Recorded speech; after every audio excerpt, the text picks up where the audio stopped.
ఓం గం గణపతయే నమః. ఓం దుం దుర్గాయే నమః. ఓం గురవే సర్వలోకానాం విషజే భవరోగిణాం నిధయే సర్వవిద్యానాం శ్రీ దక్షిణామూర్తయే నమో నమః. శ్రీ మేధా దక్షిణామూర్తయే నమః. ఆదిత్యాయ చ సోమాయ మంగళాయ బుధాయ చ గురుశుక్ర శనిభ్యశ్చ రాహవే కేతవే నమః. ఈ యొక్క నవగ్రహ స్తోత్రాన్ని ఎవరైతే ప్రతినిత్యము కూడా చక్కగా తలుచుకుంటారో వారందరికీ కూడా ఈ జన్మలో కలిగేటటువంటి ఆయురారోగ్య వృద్ధి తప్పకుండా కలుగుతుంది అని ఋషివచనం. ముఖ్యంగా ఈ వైశాఖ మాసంలో మే 15వ తేదీ నుండి మరలా జూన్ 15వ తేదీ వరకు కూడా మనకి ప్రతి నెలా కూడా ఎప్పుడెప్పుడు సూర్యుడు తన యొక్క రాశి ప్రవేశాన్ని మార్చుకుని ఏ ఏ రాశుల వారికి ఏ ఏ విధమైనటువంటి శుభ ఫలితాలను ఇస్తాడో అని ఎదురు చూస్తూ ఉంటారు ప్రేక్షకులందరూ కూడా. నవగ్రహ ప్రేక్షకులు అంటే నవగ్రహాలని చాలా మనస్ఫూర్తిగా స్వీకరించి వారి యొక్క మనసుని ఆ గ్రహ పేరితం ద్వారా పిన్ టు పిన్ పాయింట్ని అనుసరిస్తూ వెళ్ళేటటువంటి వారందరికీ కూడా ఈ నెలంతా కూడా శుభప్రదంగా ఉండాలని కోరుకుంటూ, మరి మార్చి 30 నుండి జరిగినటువంటి కొన్ని గ్రహస్థితుల యొక్క కలయికల వలనే మనకి దేశవ్యాప్తంగా అట్లాగే ప్రపంచవ్యాప్తంగా ఎన్నో రకాలైనటువంటి సిచ్యువేషన్స్ మనం గమనిస్తూనే ఉన్నాం. అది ఈ క్షణము ఈ రోజుకు కూడా ఏం జరుగుతుందో మీ అందరికీ చెప్పచ్చు. ఇవన్నీ కూడా 6 నెలల నుండి జ్యోతిష్కులందరూ కూడా చక్కగా వారికి ఉన్నటువంటి జ్ఞానంతో ప్రబోధిస్తూనే ఉన్నారు. కొంతమంది కొట్టిబారేశారు, కొంతమంది నమ్మారు. నమ్మినా కొట్టిబారేసిన గ్రహాలు ఇచ్చేటటువంటి పరిస్థితుల్ని వాటి నుండి తప్పించుకునే ప్రయత్నాల్ని మనం చేయలేం. కానీ ఒక్క దైవ ఉపాసన ద్వారా మాత్రమే ఎవరికి వారం కాపాడుకునేటటువంటి శక్తిని భగవంతుడు మనకు ప్రసాదించాడు. మరి ఈ సూర్య భగవానుడు అట్లాగే ఈ నెల అంటే ఈ నెలలో మే 14వ తారీఖు మధ్యాహ్నం నుండి కూడా మరి దేవతలందరికీ గురువైనటువంటి ఆ బృహస్పతి వృషభ రాశిలో నుండి మిథున రాశిలోకి సంచరిస్తుంటే ఈ గ్రహాలన్నిటినీ తిప్పేటటువంటి సూర్య భగవానుడు మేషరాశి నుంచి వృషభ రాశిలోకి తన యొక్క సంచారాన్ని మే 15వ తారీఖున చక్కగా వృషభ సంక్రమణం ద్వారా మనందరికీ కూడా ఆయన యొక్క సూర్యకిరణాల ద్వారా ఆయుష్ని, ధనాన్ని, మేధస్సుని ప్రసాదిస్తున్నాడు. అట్లాగే మనకి ఈ నెలలోనే మే 18వ తేదీన దాదాపుగా 1.5 సంవత్సరాలు అనగా 18 నెలల పాటు ఛాయాగ్రహాలైనటువంటి రాహువు మరియు కేతువు, ఈ 2 గ్రహాలు కూడా మీనరాశిలోను ఇటు కన్యారాశిలో కేతువు, వీరిద్దరూ కూడా కొన్ని రాశుల వారికి ఎన్నో అగాధాలని, ఇబ్బందులని, విపత్తులని, పిచ్చిని, ఇట్లా ఒకటి కాదు ఎన్నో రకాలైనటువంటి సమస్యలని, ఇబ్బందులని కొని తెచ్చే ఉన్నారు. కొంతమంది రాశులకి ఇప్పుడు ఈ రాహుకేతువుల వలన దోషము, మరికొంతమందికి చక్కగా విముక్తి కలుగుతున్నాయి. అవి ఏవే రాశిలో కూడా ఆల్రెడీ మీ అందరికీ కూడా కొన్ని వీడియోల ద్వారా పరిచయం చేశారు ఎంతోమంది జ్యోతిష్కులు.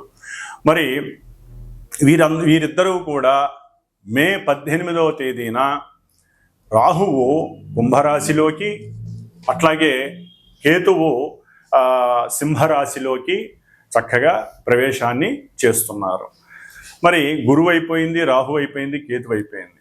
అసలు సిసలైనటువంటి గ్రహము, చాలా కోపావేశము, భూమిపుత్రుడు, ప్రతి మనిషికి ఏదైతే ఉండకూడదో కోపము, ఆవేశము, ఇవన్నీ ఏవైతే ఉండకూడదో అవన్నీ ఉన్నటువంటి పుష్కలంగా ఉన్నటువంటి గ్రహం మంగళుడు, అట్లాగే కుజుడు, అంగారకుడు అంటారు. ఈయన జూన్ 6వ తేదీన అయిపోయి 7వ తేదీన నీచస్థితి అయినటువంటి కర్కాటక రాశిలో నుంచి చక్కగా సింహరాశి మిత్రక్షేత్రమైనటువంటి అగ్నితత్వపు రాశి అయినటువంటి మిత్రక్షేత్రంలోకి అడుగు పెడుతున్నాడు.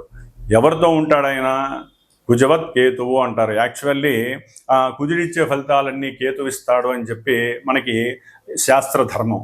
మరి వీళ్ళిద్దరూ కలుస్తున్నారు కుజకేతువులు సింహరాశిలో. సామాన్యమైనటువంటి యోగము కాదండి, మహా అవయోగంగా చెప్పుకోవాలి ఈ యొక్క కుజకేతువుల యొక్క కలయిక. అట్లాగే శని రాహువులు కలిసి ఉన్నటువంటి వారు కాస్త రాహువు విడిపోతున్నాడు. కొంతవరకు అది ప్రపంచానికి క్షేమము, అట్లాగే కొన్ని రాశుల వారికి కూడా క్షేమప్రదము అని మనం చెప్పుకోవచ్చు. కాబట్టి ఈ కుజుడు జూన్ 7వ తేదీన కేతువుతో కలిసి సింహరాశిలోకి వచ్చినప్పుడు కొన్ని రాశుల వారికి, ముఖ్యంగా మేషము వృశ్చికము లగ్నముగా ఉన్న వాళ్ళకి, రాశులుగా ఉన్నటువంటి వారికి, అట్లాగే ఎవరికైనా సరే కుజుడు యొక్క నక్షత్రాలైనటువంటి మృగశిర, చిత్త, ధనిష్ట ఈ నక్షత్రాధిపతి అయినటువంటి మరి అధిపతి కుజుడు కాబట్టి ఈ కుజుడు కేతువు కలిసినటువంటి ప్రభావం వారి మీద ఉంటుంది. అట్లాగే ఎవరికైతే వారి యొక్క జన్మజాతకంలో కుజ మహర్దశ కానీ కుజ అంతర్దశ కానీ నడుస్తుందో వారికి కూడా కొన్ని అవాంతరాలు, ఇబ్బందులు కలగడానికి అవకాశాలు పుష్కలంగా ఉన్నాయి. కాబట్టి వీళ్ళందరూ కూడా తప్పనిసరిగా సర్పగ్రహ దోష నివృత్తి కోసము, అంటే కుజుడు కేతువు అటు రాహుకేతువులకి కుజుడికి అస్సలు పడదు కాబట్టి కంపల్సరీ ఇంకా ఎన్నో రకాలైనటువంటి ప్రమాదాలకి దారి తీసేటటువంటి అవకాశం ఉంది. ప్రపంచ క్షోభం కూడా కలగడానికి అవకాశం ఉంది. ముఖ్యంగా రాజకీయ నాయకులు అట్లాగే దేశాధ్యక్షులకి ఇది ఒక గండంగా కూడా మనం భావించాలి. అయితే మన దేశంలో ముఖ్యంగా కర్మభూమి, యజ్ఞభూమి కాబట్టి ఈ యొక్క రాహుకేతువులు కుజుడు యొక్క ఈ మిశ్రమ ఫలితం, అంటే వీళ్ళందరూ కలిసినటువంటి సంయోగ ఫలితము ఎదిరించటానికి ఒక్క సుబ్రహ్మణ్యేశ్వర స్వామి ఒక్కడే మహానుభావుడు. ఆయన్ని మనం ఆరాధించటం, ఆయన హోమాలు ఎంత చేసుకుంటే అంత మంచిదండి. దాదాపుగా జూన్ 7వ తేదీ నుండి జూలై 29వ తేదీ వరకు దాదాపుగా ఈ కుజకేతువులు కలిసి ఉంటారు. ఈ మధ్యకాలంలో చాలా ఇబ్బందికరమైనటువంటి పరిస్థితులు ఉంటాయి. అట్లాగే జూన్ 17వ తేదీ నుండి జూన్ 30వ తేదీ వరకు కూడా ఈ రాహువు కేతువు మధ్యలో దాదాపుగా గ్రహాలన్నీ ఉంటాయి. అంటే చంద్రుడితో పాటుగా మిగతా సప్తగ్రహాలు ఉంటాయి కాబట్టి ఇది కాలసర్ప యోగ దోషము అంటారు. కాబట్టి ఏది జరిగినా ఇబ్బందులు కానీ, అవాంతరాలు కానీ, అగాధాలు కానీ ఈ మధ్యలోనే జరుగుతాయి ప్రపంచానికి మొత్తానికి కూడా. కాబట్టి అవన్నీ ఆపటానికి అందరం కూడా తప్పనిసరిగా ఎవరికి అవకాశం ఉన్నవారు వారి సొంత జాతకరీత్యా కానివ్వండి, ప్రపంచ క్షేమం, దేశక్షేమం కోసం ఆ సుబ్రహ్మణ్యేశ్వర స్వామి ఆరాధనలు, పూజలు, హోమాలు చేయటం ద్వారా వాళ్ళు శాంతించి, కుజరాహుకేతువులు శాంతించి దేశం సుభిక్షంగా ఉంటుంది. ఈ యొక్క కొట్లాటలు కానీ, యుద్ధాలు కానీ, ఈ భయ ప్రకంపనాలు కానీ ఇవన్నీ కూడా తగ్గిపోతాయి. ఎన్నో అగ్ని ప్రమాదాలు జరగడానికి అవకాశం ఉంది. ఎన్నో రకాలైనటువంటి రాజదండనలు, అంటే రాజకీయ పరంగా ఎన్నో ఇబ్బందులు ఎదురే అవకాశాలు ఉంటాయి. ఇవన్నీ కూడా మనం దరిమిలా పక్కకి తోసేయడానికి అవకాశం ఉంటుంది. కాబట్టి ఈ యొక్క వృషభ సంక్రమణానికి మేషరాశి నుంచి మరి వృషభంలో రవి, అట్లాగే మిథునంలో గురుడు, అట్లాగే మనకి సింహరాశిలో కుజకేతువులు, కుంభంలో రాహువు, అట్లాగే ఈ బుధుడు శని యొక్క సంయోగం నుంచి ఎప్పుడో 7వ తారీఖే బయటకు వచ్చేసాడు. మే 7వ తారీఖునే. శుక్రుడు కూడా ఇప్పుడు దాదాపుగా మే 31 అంటే మే 31వ తేదీన శని నుంచి విడి మేషరాశిలోకి వస్తున్నాడు. కాబట్టి ఒక్క శని మాత్రమే మనకి మీనరాశిలో ఉంటాడు. కాబట్టి సాధ్యమైనంత వరకు కొంత ప్రభావం, అంటే మనకి కలిగేటటువంటి కొన్ని ఇబ్బందుల నుంచి ఈ ఒక్క శని మాత్రమే ఉంటాడు. కాబట్టి ఇబ్బందులన్నీ కూడా తొలగిపోతాయి. ప్రపంచం కొంచెం సుభిక్షంగా ఉండడానికి అవకాశం ఉంటుంది. కాకపోతే కొన్ని గ్రహాల యొక్క కలయిక మంచిది కాదు కాబట్టి కాలసర్ప యోగ దోష ప్రభావం మన దేశం మీద, ప్రపంచం మీద ఉంటుంది. పర్సనల్ వ్యక్తిత్వ జాతకాల మీద కూడా ఉంటుంది. కాబట్టి అందరూ కూడా తమ యొక్క వ్యక్తిగత జాతకాలని చక్కగా గురువుల ద్వారా చూపించుకొని తగినటువంటి సుబ్రహ్మణ్య హోమాలు కానివ్వండి, అట్లాగే కుజరాహు కేతువులకి కంపల్సరీ తప్పనిసరిగా జపాదులు, దానాదులు, హోమాదులు చేయించుకోవాలి. ఇలా చేయించుకోవటం వలన చాలా ఉపశమనం కలుగుతుంది. కాబట్టి మరి ఏ రాశుల వారికి మేషాది పర్యంతం మీనరాశి వరకు ఏ రాశుల వారికి ఈ గ్రహాలు ఈ స్థానాల్లో ఉండటం ద్వారా ఏ ఫలితాలు కలుగుతాయి, ఏ ఆనందాలు కలుగుతాయి, ఇబ్బందులు కలుగుతాయి అనేటటువంటి విషయ పరిజ్ఞానాన్ని మనం ఈ యొక్క వృషభ సంక్రమణంలో తెలుసుకుందాం. ఓం శ్రీమాత్రే నమః. ఓం గం గణపతయే నమః. ఓం శ్రీమాత్రే నమః. వృశ్చిక రాశి మే 15వ తేదీ నుండి జూన్ 15వ తేదీ వరకు వృశ్చిక రాశి వారికి ముఖ్యంగా సూర్యగ్రహం సప్తమ రాశిలో ఉండటం, అట్లాగే కుజగ్రహము కేతుగ్రహము దశమ స్థానంలో ఉండటం ద్వారా వీరికి వృత్తి ఉద్యోగ వ్యాపార విషయాలలో కొంత ఎదురు దెబ్బలు చేదు అనుభవాలు కలిగే అవకాశము ఎక్కువగా ఉంటుంది. ముఖ్యంగా తండ్రితో చేసేటటువంటి లాభకరమైనటువంటి వ్యాపారాలు, అంటే తండ్రి కొడుకులు ఎవరైనా సరే, లేకపోతే కుటుంబంలో అన్నదమ్ములు కానివ్వండి ఎవరైనా సరే, ఈ వ్యాపార విషయాలలో కొంత ఆకస్మికంగా మార్పులు చేర్పులు కలగటం, ఒకరికొకళ్ళు నిందించుకోవటం, సంఘంలో కుటుంబం యొక్క పరువు తీసుకోవటం, ఇలాంటివన్నీ కూడా వృశ్చిక రాశి వారికి కలిగేటటువంటి చేదు అనుభవాలు. అందుకని వీరు కొంచెం తండ్రిని గౌరవించండి, వారికి ఇచ్చేటటువంటి సముచిత స్థానాన్ని వారికి ఇవ్వండి, కుటుంబంలో వారికి కావలసినటువంటి సదుపాయాలు ఏర్పాటు చేయండి, తండ్రితో ఎక్కువగా మింగిల్ అయ్యేటటువంటి అవకాశం ఎక్కువగా తీసుకోండి. ఎందుకంటే సూర్యుడు పితృకారకుడు, ఆయన సప్తమంలో ఉండటం ద్వారా ముఖ్యంగా వీరి యొక్క ఆలోచన శక్తి నశిస్తుంది. కుటుంబంలో కొంత ఆర్థికపరమైనటువంటి లొసుగులు లోటుపాటుల వలన తండ్రికి కొడుకుకి ఒక పట్టాన సెట్ అయ్యే పరిస్థితి కాదు. ఎందుకంటే ఇక్కడ శని మహానుభావుడు రవిని చూడటం కూడా ఒక రకమైన ఇబ్బందికరం. అందుకనే తండ్రి కొడుకుల మధ్య అవినాభావన సంబంధంలో కొన్ని తేడాలు వస్తాయి.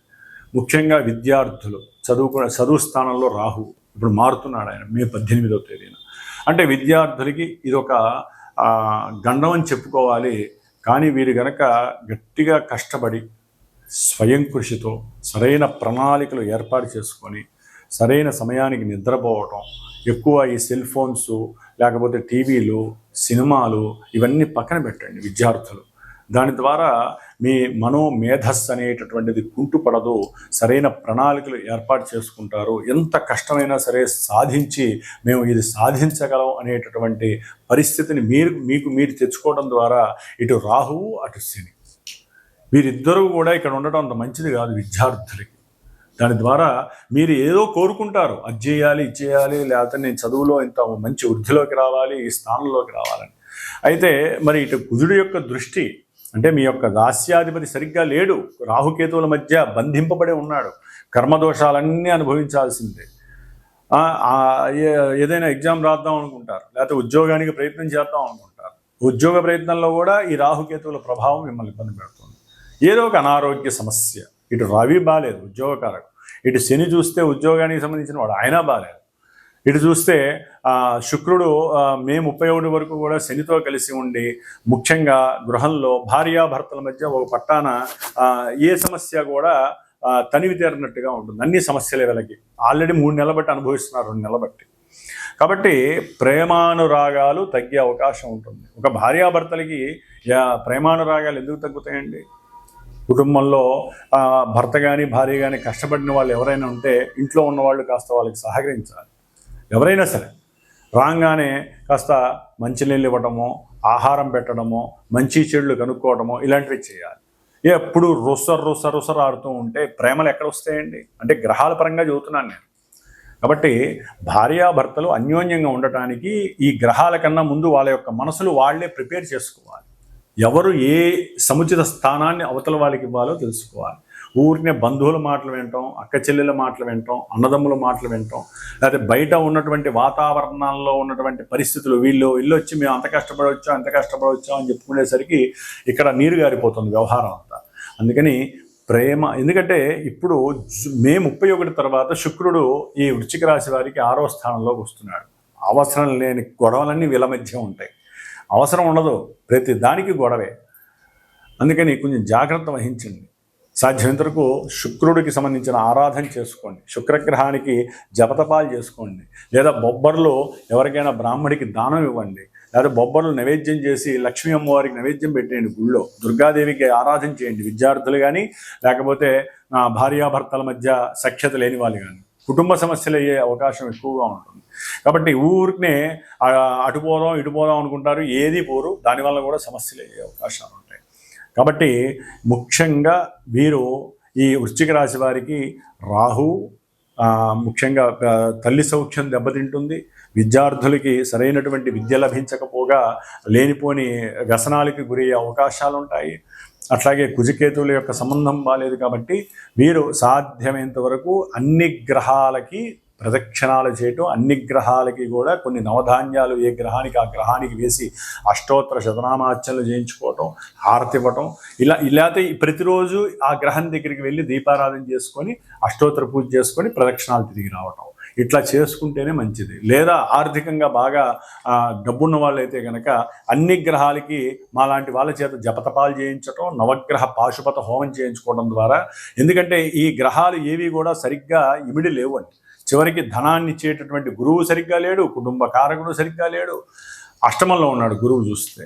కాబట్టి ఇన్ని రకాలైనటువంటి ఇబ్బందులు వీరికి లభిస్తున్నప్పుడు తప్పనిసరిగా నవగ్రహ పాశుపత హోమం వృశ్చిక రాశి వారు చేయించుకోవాల్సిందే. నవగ్రహాలన్నిటికీ యథాశక్తి అయినా జపం చేయించండి, సంఖ్య ప్రకారమైనా జపం చేయించండి, తప్పు లేదండి. మనం మాట్లాడుకోవాలి. మనం ఎంతసేపటికి ఎక్కడికెక్కడికో పోతున్నాం. మన చేతుల్లోనే మన ఋషులు ఇచ్చినటువంటి శాస్త్రం ద్వారా బ్రాహ్మడి దగ్గర ఉన్న మంత్రంతోనే దేవతలందరూ వచ్చి ఆ బ్రాహ్మడి దగ్గర ఉంటారు. ఎప్పుడెప్పుడు మా మంత్రాలు చదువుతారా అని గ్రహాలు తమ కిరణాలని దేవతలందరూ కూడా కూర్చొని ఉంటారు. మరి ఎవరైతే వారికి ఉన్నటువంటి సంక్షోభాల నుంచి తప్పించుకోవడానికి చూస్తారో వారు సరైనటువంటి బ్రాహ్మణ్ణి వారు చేరుకోవాలి. ఆ బ్రాహ్మణ ద్వారా ఆశీర్వచనం తీసుకోవాలి. అంటే డబ్బు ఖర్చు అవుతుందంటే అవుతుంది, మరి కర్మ ఏదో రూపంలో పోవాలి కదా. అది ఆ డాక్టర్లకు పెట్టేవాళ్ళు ఉంటారు, జిమ్ములకు పెట్టేవాళ్ళు ఉంటారు, లేకపోతే బండ్లకు పెట్టేవాళ్ళు ఉంటారు. ఇట్లా ఎన్నో రకాలుగా మనం సంపాదించిన సొమ్ము వెళ్తూనే ఉంటుంది. మరి దైవానికి పెట్టడం ద్వారా, ఆ దైవ సంబంధమైనటువంటి మంత్రోచ్చారణలకు పెట్టడం ద్వారా, బ్రాహ్మణ్ణి పోషించడం ద్వారా చక్కగా మీ కర్మదోషాలు తిరిగిపోయి నవగ్రహ అనుగ్రహం కలుగుతుండటంలో ఎటువంటి అతిశయోక్తి లేదు. కాబట్టి చక్కగా నవగ్రహ స్తోత్ర పారాయణ చేయండి, ఆరాధనలు చేయండి, జపతప హోమాదులు చేయించుకోండి. వృశ్చిక రాశి వారు మీకు చాలా వరకు కూడా భావాల్లో ఉన్న గ్రహాలన్నీ కొంత ఇబ్బందికరంగా ఉన్నాయి. కాబట్టి విద్యార్థులు, ప్రేమికులు, లేకపోతే సెన్సెక్స్ బిజినెస్ చేసేవాళ్ళు, లాజిస్టిక్స్ చేసేవాళ్ళు, లేకపోతే భార్యాభర్తల మధ్య సంబంధం కానివ్వండి, రోగ నిరోధక శక్తి తగ్గిపోవటం, మైండ్ అంతా ఆకస్మికంగా ఉన్నటువంటి రకరకాలుగా ఆలోచనలు మారిపోవటం, ఇలాంటివన్నీ జరిగే అవకాశాలు ఉన్నాయి. కాబట్టి దైవారాధన చేసుకోండి, శుభప్రదంగా ఉండండి. ఓం గం గణపతయే నమః. ఓం దుం దుర్గాయే నమః. వీక్షించేటటువంటి అందరికీ కూడా ఒక శుభార్థమై ఒక విషయాన్ని తెలియచేయాలనే ఉద్దేశంతో ముఖ్యంగా ఈ యొక్క అంతరిక్షంలో గ్రహాలను వేధించేటటువంటి రాహుకేతువులు ఈ యొక్క మే 18వ తేదీన కుంభరాశిలోకి రాహువు, సింహరాశిలోకి కేతువు ప్రవేశిస్తూ జూన్ 7వ తేదీ నుండి జూలై 29వ తేదీ వరకు కుజుడు కేతువుతో కలిసి ఇక్కడ కుజకేతు రాహు యొక్క ప్రభావం ముఖ్యంగా అన్నదమ్ముల యొక్క విషయపరంగా కానివ్వండి, లేకపోతే కొంతమంది రాసుల వారికి వారి యొక్క భావాల రీత్యా సంతానం మీద, ముఖ్యంగా ఈ యొక్క కుజకేతు రాహు యొక్క ప్రభావం సత్సంతానం మీద, కోపావేశాలు ఎక్కువగా ఉన్నటువంటి వారి గురించి, అట్లాగే సంతాన ప్రాప్తి గురించి, ఉద్యోగ విషయం, లేకపోతే రియల్ ఎస్టేట్స్కి సంబంధించిన వాళ్ళకి, లేకపోతే మిలిటరీ, పోలీస్ వ్యవస్థల్లో పనిచేసేటటువంటి ఎవరైనా సరే ఉద్యోగస్తులకు కానివ్వండి, అట్లాగే క్షురకర్మలు అంటే ఎవరైతే ఈ బ్యూటీషియన్స్, మెన్స్ ఫర్ సెలూన్ అని ఉంటాయి వారికి కానివ్వండి, అట్లాగే శస్త్రచికిత్సలు చేసేటటువంటి డాక్టర్లకు సంబంధించి, అన్నదమ్ముల సమస్యలు ఉన్నటువంటి వారు, పిత్రార్జితం మాత్రార్జితం ఉన్నటువంటి వారికి, ముఖ్యంగా జాతకంలో కూడా కాలసర్ప యోగ దోషం, వివాహం కానటువంటి యువతీ యువకులు ఎవరికైనా సరే సౌభాగ్య దోషం ఉన్నటువంటి వారికి, ఈ కుజుడి వలన ఎవరైతే ఇబ్బందులు పడుతున్నారో వివాహం కానటువంటి వారు కానివ్వండి, అట్లాగే ఉగ్రంతో ఎప్పుడూ కోపము ఆవేశంతో ఉన్నటువంటి వారు, కొట్లాటికి దిగేటటువంటి వారు, వీరందరికీ కూడా కొంచెం ఇబ్బందికరమైనటువంటి పరిస్థితులు కలుగుతున్నాయి. కాబట్టి ఈ కుజరాహు కేతువుల యొక్క సమన్వయం గురించి ఈ 41 రోజులు శ్రీమాత జ్యోతిషాలయ పీఠం, మా యొక్క పీఠంలో ఈ యొక్క కుజరాహు కేతువులకి జపం ఆచరిస్తూ నిత్యము కూడా 6 సార్లు సర్పసూక్త జపాన్ని ఆచరిస్తూ వీరి యొక్క ఉపశమనార్థమై ఈ 41 రోజుల్లో తమిళనాడులో ఉన్నటువంటి 6 క్షేత్రాలు, సుబ్రహ్మణ్య క్షేత్రాలు దర్శనం చేసుకొని ఎవరైతే గోత్రనామాదులు ఇచ్చి వారి యొక్క పేరు నమోదు చేసుకుంటారో వారందరి పేర్ల మీద ఆ యొక్క క్షేత్రాలకు వెళ్ళినప్పుడు ఈ గ్రహాలకి సంబంధించి జపము అట్లాగే సర్పసూక్త జపాన్ని ఆచరించి చివర్లో ఇక్కడ సుబ్రహ్మణ్య పాశుపత హోమాన్ని, నవగ్రహ హోమంతో పాటుగా సుబ్రహ్మణ్య పాశుపత హోమం అనేటటువంటిది ఏర్పాటు చేసి ఆ యొక్క భస్మాన్ని, ఆ యొక్క కంకణాలు ఏదైతే వెళ్ళొస్తామో ఆ 6 క్షేత్రాల్లో పూజ చేయించినటువంటి కంకణాన్ని కూడా మీకు అందజేసేటటువంటి ప్రయత్నము నేను చేస్తాను. కాబట్టి జూన్ 7వ తేదీ నుండి జూలై 29వ తేదీ 41 రోజులు కూడా ఈ యొక్క కుజరాహు కేతువుల యొక్క దోష పరిహారార్థమై కొంతమంది ముఖ్యంగా మేషరాశి, వృషభ రాశి, కర్కాటక, సింహ, కన్య, అట్లాగే మకర, కుంభరాశి వారు, ఈ రాశులు వారు దయచేసి సంప్రదించండి. మీకు సంబంధించినటువంటి గోత్ర నామాదులు, మీ యొక్క నక్షత్రాదులు, అట్లాగే మీకు నడుస్తున్నటువంటి దశ అంతర్దశలు ఎవరైనా కుజరాహు కేతువుల దశలు ఉన్నట్లయితే తప్పనిసరిగా నన్ను సంప్రదించండి. దానికి తగ్గ పరిహారాన్ని ఆచరించండి. ఓం స్కందాయ నమః.